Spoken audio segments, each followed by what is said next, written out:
It's 5 o'clock on a Wednesday, and it's time for... Okay, good morning, Magic Review Show. I'm Craig. I'm Ryland. Welcome back to another review show right here on... Magic TV. Absolutely. We've got 5 tricks on this review show, and every single one of them is being performed by Ryland. Well, every single one of them, other than one. I'm doing one. What, is that on this review show? Yeah, but it broke, so I'm not doing it. But we'll get to that a little bit later. Basically, he's doing all of the work. Why have a dog and bark yourself is what I'm saying here. But yeah, 5 tricks on this review show. We've got an eclectic range of magic. We've got some kids magic on this one. We've got some close-up magic. And we're going to start off with a EDC, an everyday carry. This is something that I think could fall into the repertoires of a lot of people like EDC magic. You and I looked at it and really liked it. What are we talking about? Well, you're going to find out with the first review. So first up, we have Flick It by Twister Magic, a very visual and portable magic trick. And it's by Manuel Seminario, I think it is. And Flick It is basically this. It's what looks like a little Post-it note holder. So it takes up very little space. It's made out of not cardboard, but like a plasticky cardboard material. I have a feeling this is going to last a long time. It looks like something that you would get from a stationer's. It doesn't look like a magic prop, which I think is important when you're doing stuff that involves everyday objects. And it looks like this. You just open it up and it looks like a little thing that holds Post-it notes. But in essence, what you have here is a switch device. Yeah. So you have a device that will allow you to switch whatever is on this Post-it note into something else, which you can then give out as a souvenir. So in essence, you can have this in your pocket, you can open it up, you can write something on here, and then just in the action of shaking it, it will change into whatever you want it to change into. The cool thing about this is these are real Post-it notes on here. So in other words, the reset is you just grab yourself some more Post-it notes and you put them on and you reset ready to go again. Although to be honest with you, you can do it about 7 or 8 times before you even need to replace the Post-it notes anyway. But it's very, very cool that you can replace them if you want to. You can use any Post-it notes. They're normal Post-it notes, so you can use pink ones, yellow ones, whatever colour you want to do. And in essence, the applications for this are limitless. It's like a Himba wallet. You change one thing for something else. The difference is it's done visually. It reminds me of that trick that we looked at over Christmas by Tenyo. That pass case thing that you flick and it just changes and you see it change. I love that. I know you love that. Well, this is the same sort of thing in that it's a visual change. You know, they see it changing. It's not like a close it up and open it up and it changes. And there's a lot you can do with that. And the tutorial, there's no live performances, which I don't think is very good. There's studio performances, which I suppose is better than nothing, but there's no live performances. But what you do have on there is a ton of ideas. And the first idea they explain is a really cool card routine where they pick a card and you change a prediction into the correct card. And you filmed this for Instagram, didn't you? So we'll have a look at this. Okay, so I've got a pack of cards here. You can see that all the cards are different. Now I've got my dad behind the camera. So, Dad, all I want you to do is just say stop. Stop. There. Yeah. Okay, that's your card. Got it? Got it? Yeah. We'll use that into the pack. And we'll put the cards there.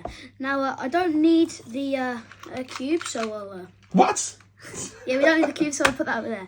Now, I'm going to write a prediction on here to try to figure out what your card is, okay? So I'm going to need to uncut that. Right, okay. Let's go for... Yeah. Go for this. Was your card the 7 of Hearts? No, dude, my card was not the 7 of Hearts. It wasn't the 7 of Hearts? No.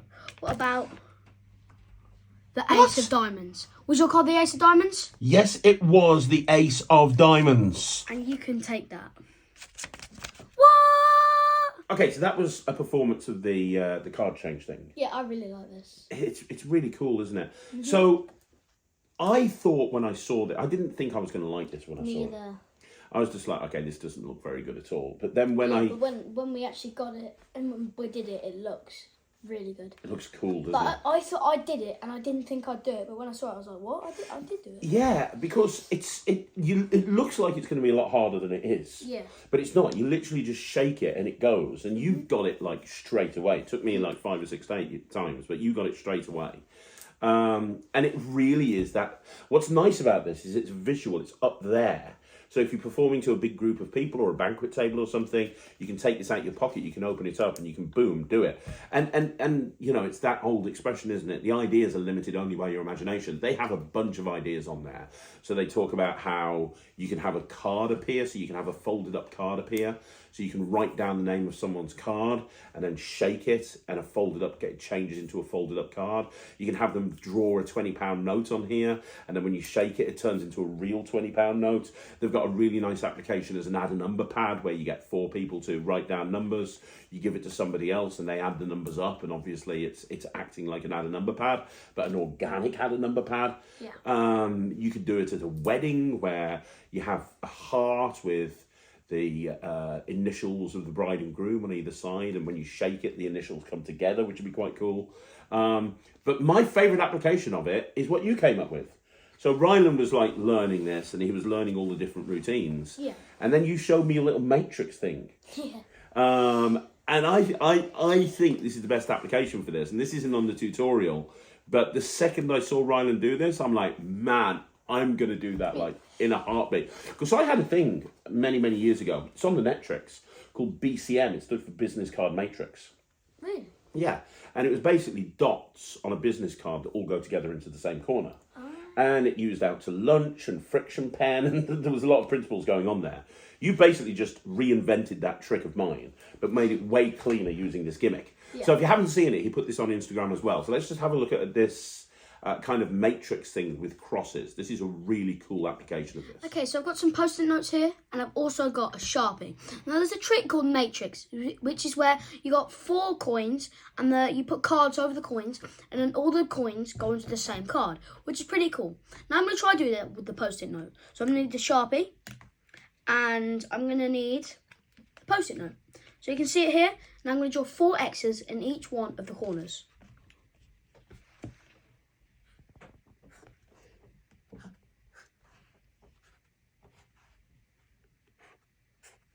Like that. So you can see all the X's. Now something amazing is going to happen on the count of 3. 1, 2, 3. And you can actually see that all the X's jump into the same corner. There we go. What?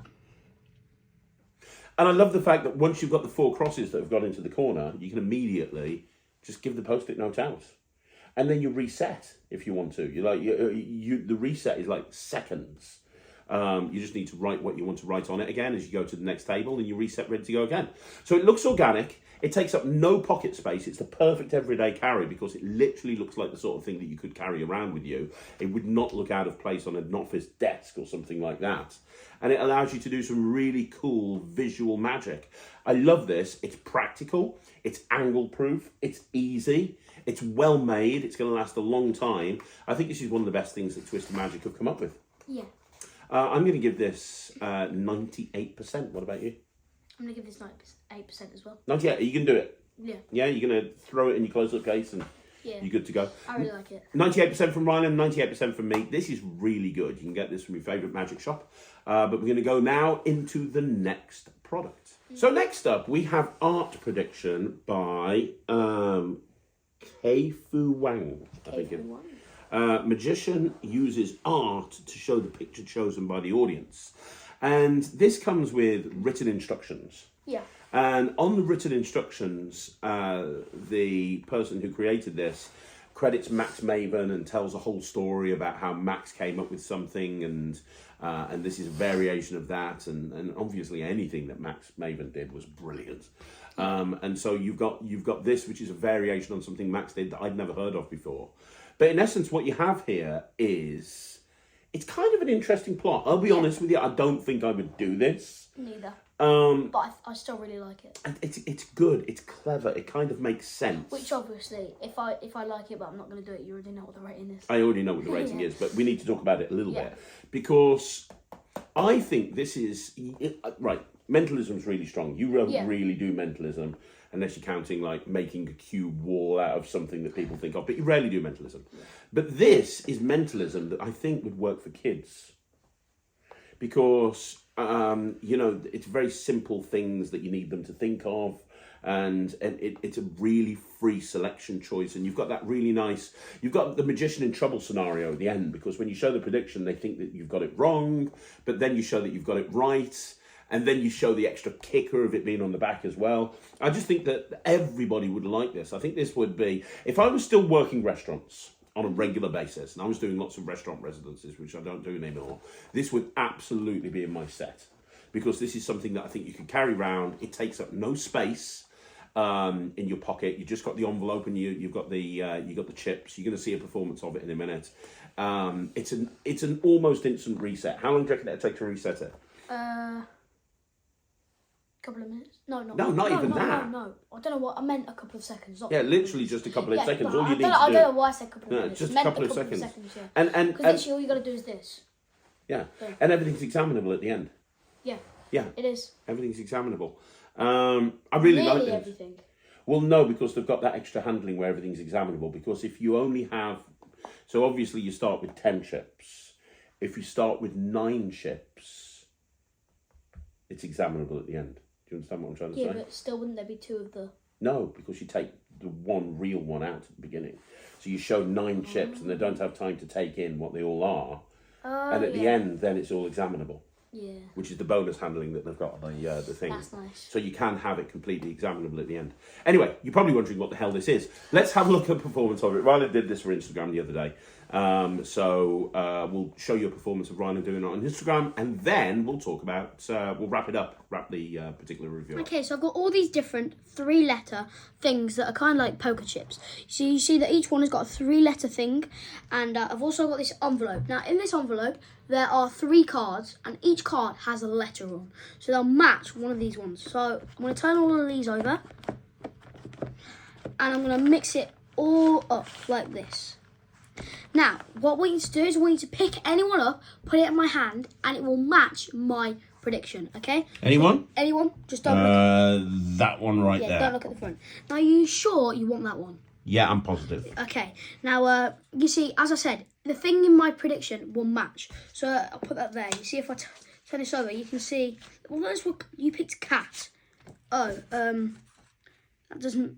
Wait, I've got an idea. Like if I do this, and I put that there, and then that there, that kind of looks like a cat. Kind of. Yeah, but maybe he thought I was cheating. So what I'll do is I'll turn all of these over, and you can see that it really is a cat. So right. First of all, very easy to do. Yeah. Like this is another one that you were like, I can do this immediately. This is so easy. So it's very easy to do. It's got a really nice premise. Yeah. The selection procedure, I think that any time that you're doing kind of prediction routines, the selection procedure has to be super fair. Yeah. And that is a super fair selection procedure. It's like literally mix them up as much as you want to, take any one that you want to. It's a completely free choice. Yeah. You can't get more fair than that. And then you've got the nice moment of the prediction not matching what MQO, that's not right. But then you point out that it is, and you've got that little cat made up of the and then the cat's on the back just in case people think you blagged it. I just think this whole thing is great. Like I say, it doesn't fit my style. This is not the style of trick that I would go for. It would fit you, but it's interesting to say you wouldn't do it either. But as a kid, like flash keys. I think it was more suitable to you. But look, if you just saw a performance by Ryland, if you like what you saw, it is super easy. You'll be able to do it immediately. It's very, very commercial. You could even do it without a table. Everything is well thought out with this trick. Yeah, you just get people to cup their hands together. You get one person to cup their hands together and shake them up and turn them all face down. And then you get somebody else to take one of them and give them to you. I get that, yeah. So you could do it without a table. Yeah. You just have them mix them up in their hand. In fact, if anything, it'd be even stronger without a table. Yeah. Yeah. I'm going to give it 79%. It's the best mark I can give something if I'm not going to do it. I'm not going to do it just personally out of knowing my character and knowing the style of stuff that I do and I don't do. It wouldn't fit my character. But that's not to say this isn't a good trick. This is actually a really good trick, and I think it's flown under people's radars. And I think it would work for a lot of people, but just not for me. 79%. What about you? 79%. Same thing. I'm not going to do it. Okay, so really good. Our prediction, 79% by both myself and Ryland. Now we're going to move on with an absolute steaming turd of a product. So this is completely and totally atrocious on multiple levels. I'm telling you right now, you're not going to see a performance of it. And the reason is the very first time we did it, it broke. Yeah. Before we... He looked at it, he picked it up and then went to show it to me because he watched the whole tutorial. Yeah, all 4 minutes of it. He did it. 4 minutes. Yeah. 4 minutes. Yeah, and then when he did it, the ring went. And yeah. Well, we're going to get into that in a minute as to why this is absolutely terrible in terms of build quality. But in terms of the actual trick itself, this is what's meant to happen, right? What's meant to happen is that you have a little ring box. I say a little ring box; it's a massive thing. But you have this ring box here like this, and you open it up. And when you open it up, I don't want to give anything away. Yeah, there you go. That's it all broken. Don't play with it. So you have this, and that bit's fallen off as well. We can't show the inside of it because it's all just terrible. Yeah, exactly. But you would show the inside of this ring box, and you would show that there's nothing there, and then just by waving your hand in front, a ring would appear. Also, why the hell does it say wings? Isn't that a type of food? I think that's the name of the company that made it. It's a type of food? No, it is, but it's Wings Magic. Although, I thought it was meant to say like why wings. you would put the name of your magic company on the prop that you're actually selling, I don't know, but whatever. So that's what the trick is. Now, when I read that, when I was like, oh, this is an appearance of a borrowed ring, I was like, oh, that's really good. So I did what I always do. I watched the tutorial first, and I put the tutorial on, 4-minute tutorial. Live performance? No.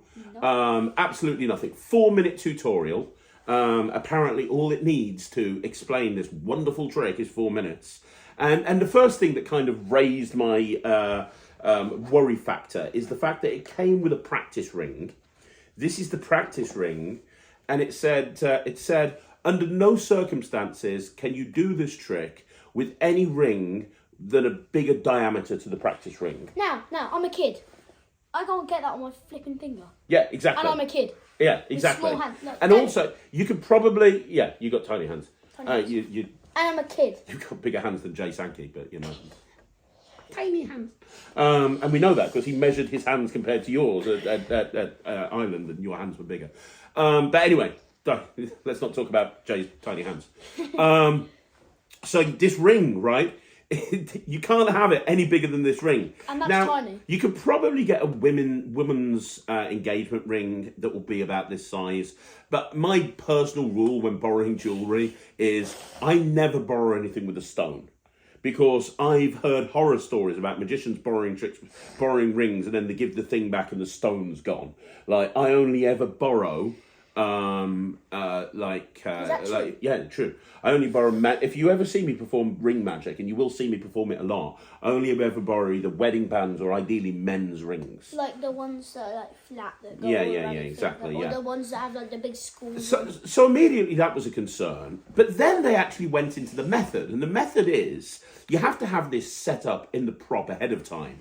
So in other words, before you actually perform this, you've got to actually take the ring, do something inside. You've got to get a knife and you've got to do something and get it put into position so that once it's in position, you can bring it out, open it up, show there's nothing in there and wave the hand over and it's in front. It's appeared.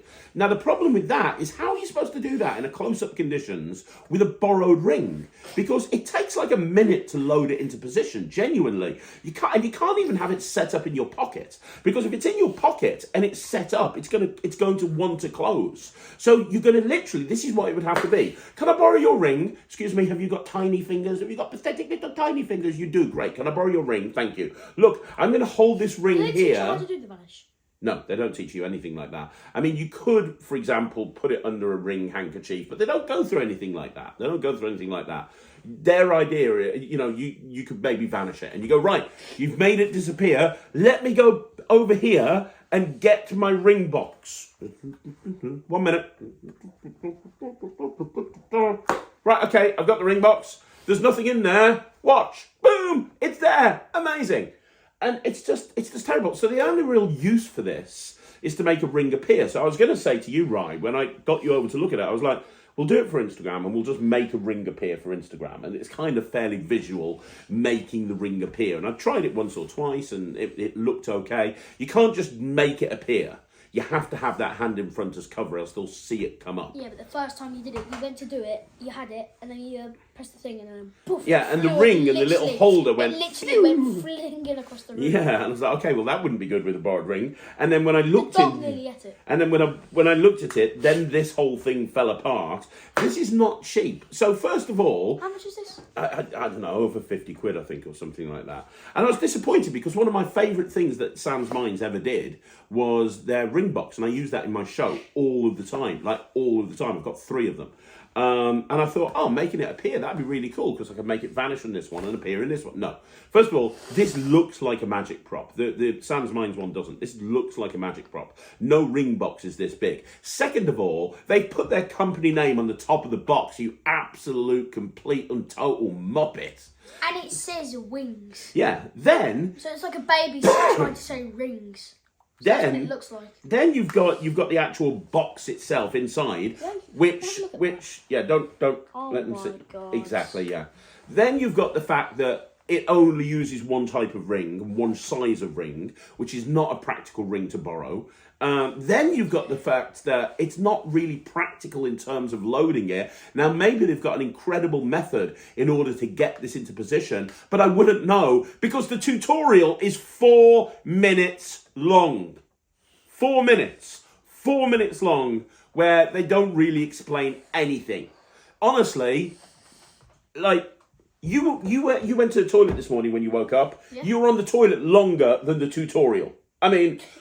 to put that into context, right? And then you've got the fact that this thing fell apart within one performance of it. One performance and it fell apart. We couldn't even do it for Instagram. This, excuse me, is everything that's wrong about Magic right now. The quality is shite.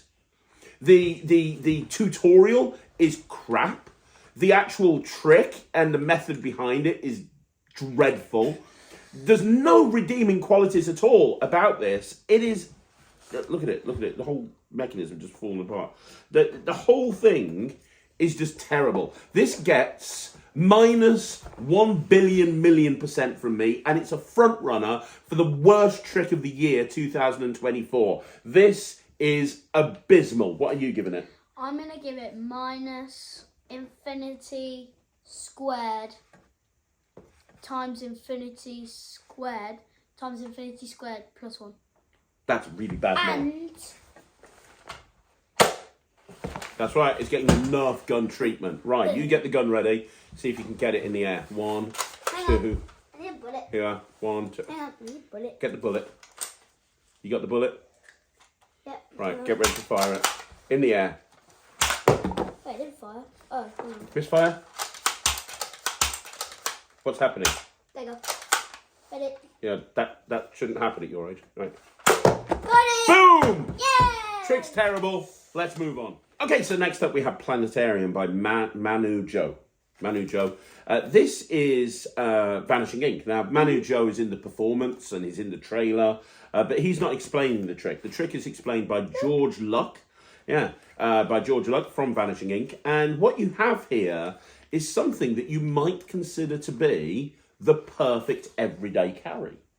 Because literally all you need is this. And a wall. All you need is this, and you need to and you need to be in the dark side of Yeah, space. that's fine. If you're in a gig, most gigs, this would be absolutely perfect for. You just have to do it to a table by a wall. Well, no, you could actually do it on the floor. You could do it on something. You could do it on the floor. When you're at a or gig, the ceiling. we found it difficult to film a performance of it because obviously, you know, we're in a kitchen with a massive table. Yeah, but in terms of actually doing this at a gig, I think that you could shine this anywhere, and you could borrow the phone. What if you haven't seen what this is? Ryland filmed this for Instagram.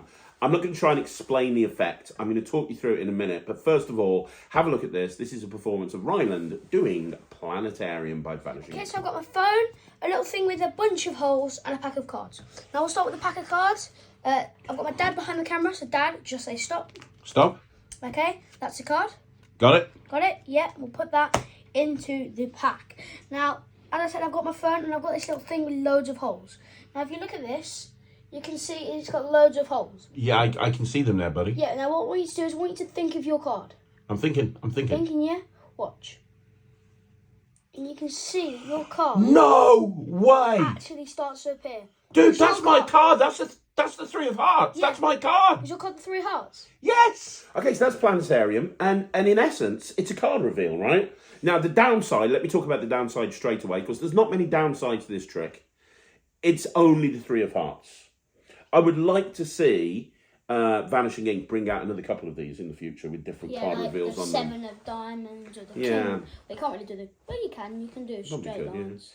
But this is just set up to do the three of hearts. Now, what's really cool about this is credit card sized, so you can just have this in your wallet or in your phone case, and you're good to go. Now, there is another gimmick for it, and the gimmick they talk a couple of different ways of doing this. The first way is kind of semi-permanently adding the gimmick onto your phone, which is how you did this. You kind of semi-permanently added the gimmick onto your phone, which allows you to be set to do this anytime you want to.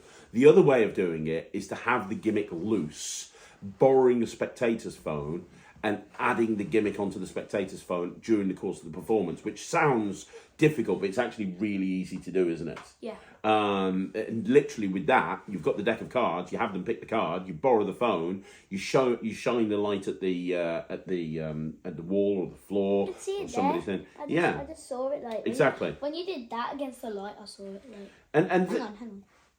It's so cool. The method behind it is genius, but in essence, once you see it, like if you angle it the right way, like up in the air, you don't really need a torch, to be honest. No, but if you angle it like kind of like that. But the effect on the audience is better if you're using a torch because it looks incredible. Like you shine. if you do that, you can. Can you see that? Not really, no. You see a three there. Okay. The hearts going round. But you could hand this out for examination. Nobody would see anything. Yeah. Nobody would see anything. It's just because you're intimately. It's only because I'm looking at the. You know what you're looking for and stuff. But in essence, you hold this here. You shine the light. They just see what they expect to see, which is a load of holes and projected onto a wall or a floor or whatever. And then all of a sudden you see the three hearts. You see the three of hearts, and then that's how you ended it in your performance. But you can have them go back into little pieces of light and then hand it out for examination. It's that clean. It's instantly reset. You're ready to go again, but it is going to be the three of hearts every single time. It's almost self-working. If you're going to use the method where you're not attaching it to your phone, you are going to need to do a finger palm, but it's actually really easy and everything's fully explained by George. This reminds me, not in terms of effect, but in terms of what the prop looks like. It reminds me a little bit of Kyle Purnell's Lightyear. And you could actually probably routine going from Planetarium into Lightyear or the other way around. But look, it was Di Vernon that said, if you've got 1,000 forces and one reveal, you've got one card trick. If you've got 1,000 reveals and one force, you've got 1,000 card tricks. This is a great reveal. This would look awesome. And sometimes as magicians, we overlook things like this that are very, very simple, but you really shouldn't. You take this, put it in your pocket, put it in your wallet, put it in your phone case, bring it out, do it on a spectator. They're going to be blown away by this. I know they are, especially if you're using their phone. I'm going to get another one of these because you nicked this off me because you said you want to put it straight into your phone case.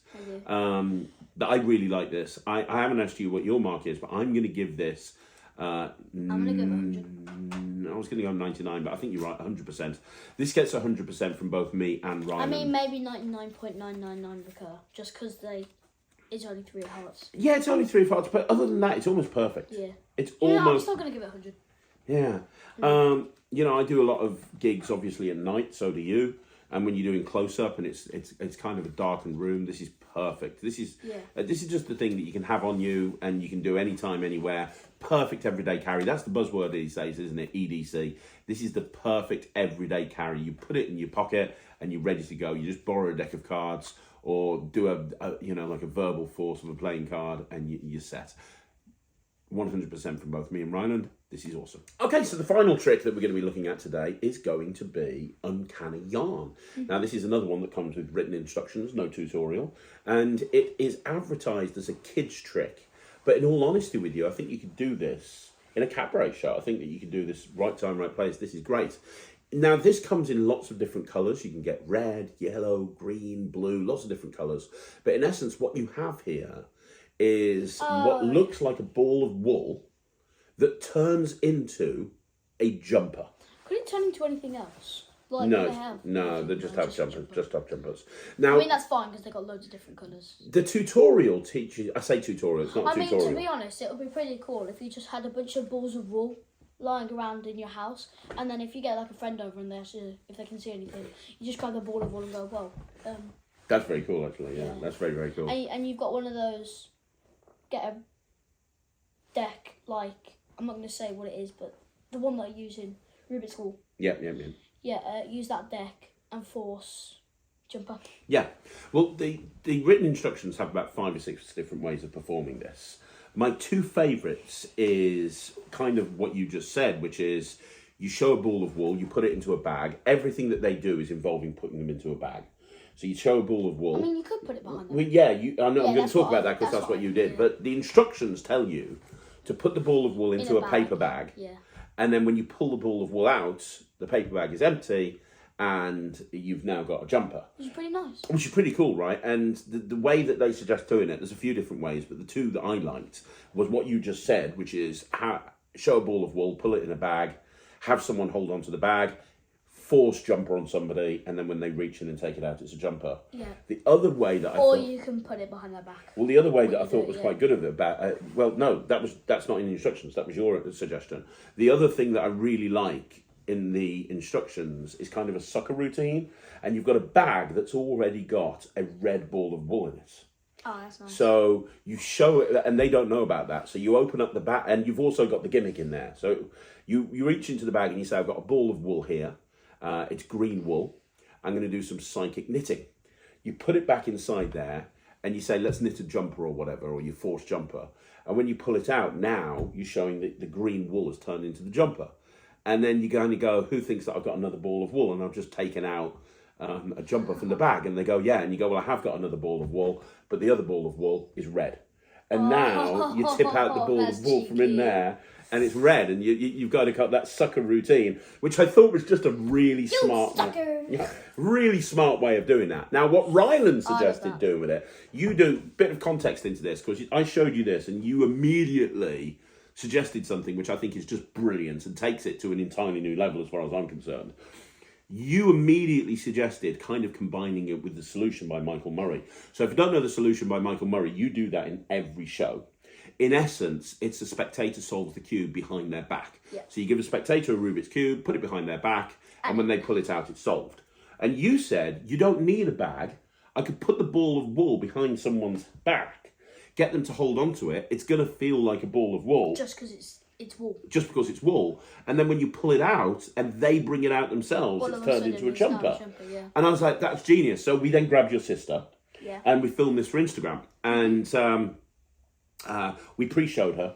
So beforehand, we wrote down a bunch of different items of clothing on cards. And before the video, because we only had a minute because it was a reel, we said, hey, Thea, we're going to get you to name an item of clothing in a second. Can you just pick one? And so she picked jumper.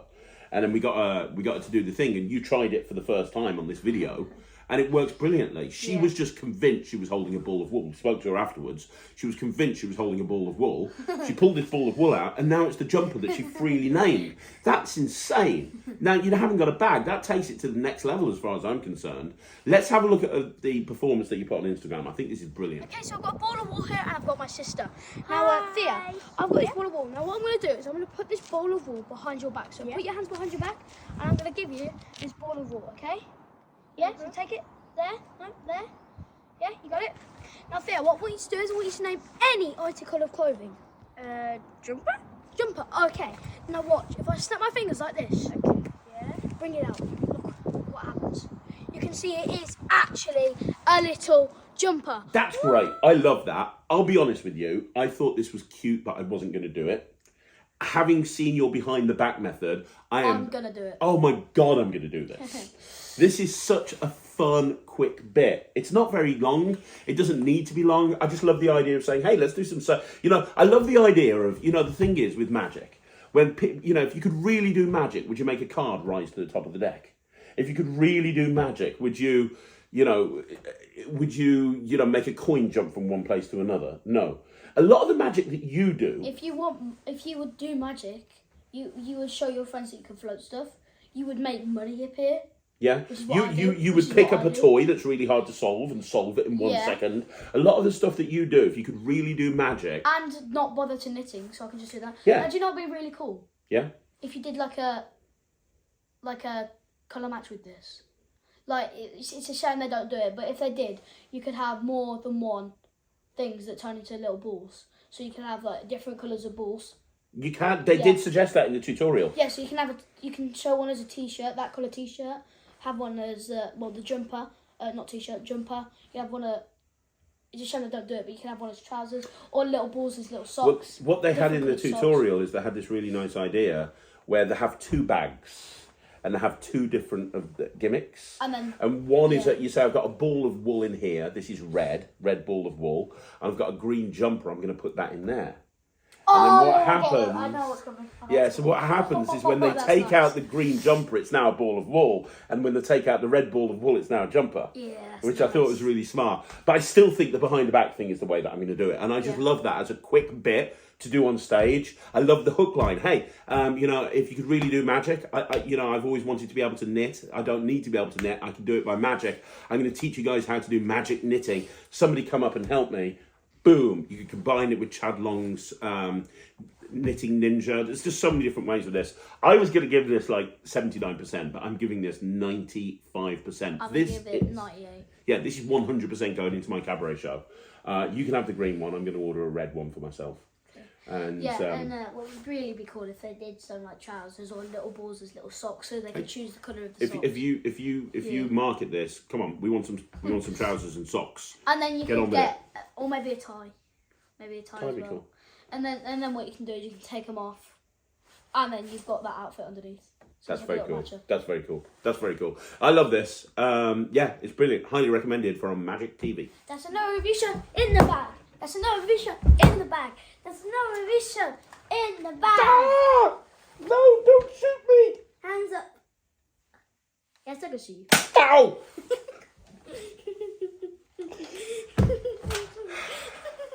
Put the gun down. Put the gun down. Put the gun down. I see what you're doing. Put the gun down. That is another. Put the gun down. That is another. Look, seriously, please put the gun down. Okay, put the gun down.